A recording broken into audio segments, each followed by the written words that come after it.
Zahra please, Rehan भी ठीक है, सब कुछ ठीक है, तुम उदास मत हो, तुम ऐसा मत कहो।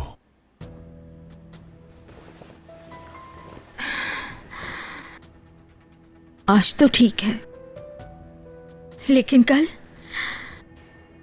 क्या होगा बताइए। मैं हर वक्त बस यही सोचती रहती हूँ कि कब ना जाने क्या हो जाएगा उसे। बताएं खजर साहब, असल हकीकत यही है। तुम ठीक कह रही हो, लेकिन हमें मजबूत रहना होगा ताकि रेहान को हौसला दे सकें,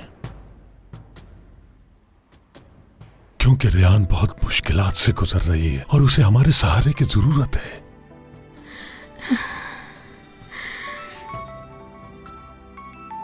इस वक्त किसकी कॉल? क्या रेहान है? नहीं, तो कौन है? कोई अननोन नंबर है।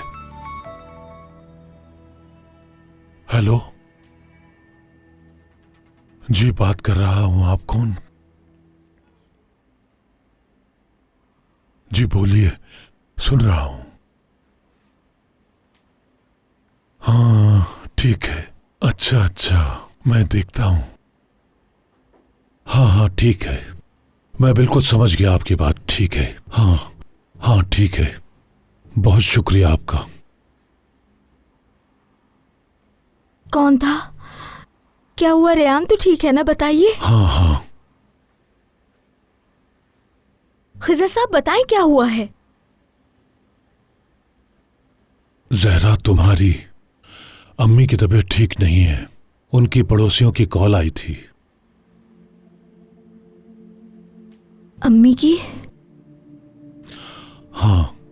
क्या हुआ है अम्मी को?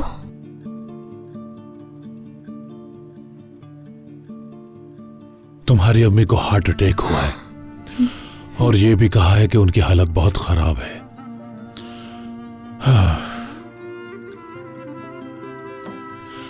अगर तुम जाना चाहो नहीं तो। जाना,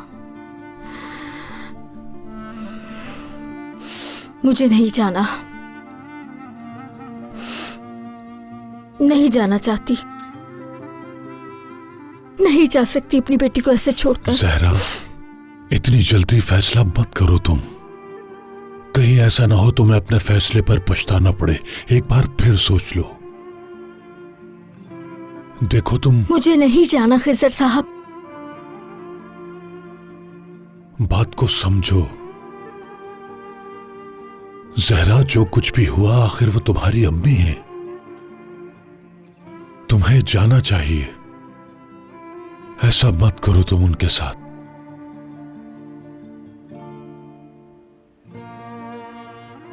मैं उनसे दूर नहीं हुई हूं, बल्कि वो मुझसे दूर हुई हैं। मेरे बच्चों को देखने नहीं आई वो, आज तक उनका चेहरा नहीं देखा उन्होंने। वो नहीं जानती कि रेहान और गुल कैसी दिखती हैं। ठीक कहा तुमने, लेकिन गलती सब करते हैं। अब देखो, हमने भी तो कितनी गलतियां की हैं। हाँ मैं मानता हूं, गलतियां गलती से होती हैं, मुझसे हुई, तुमसे हुई, उनसे हुई। इसका मतलब ये नहीं कि हम नाराज हो जाएं। नहीं खिजर साहब, मैं हरगिज़ नाराज नहीं हूं और मैं उनके दिल को जानती हूं। उनको बहुत बार समझाने की कोशिश की, लेकिन उन्होंने कभी नहीं समझा मुझे कि मैंने शादी क्यों की। उनको लगता था कि रेहान का बाप। अब मैं याद भी नहीं करना चाहती इस बात को। अब आप मजबूर मत कीजिएगा मुझे। अब मैं नहीं जा सकती हूँ वहां। ठीक है, समझ गया। अभी तुम आराम कर लो, हम इस बारे में सुबह बात करेंगे। और याद रखना, मैं तुम्हें किसी भी बात पर मजबूर नहीं करूंगा, ठीक है?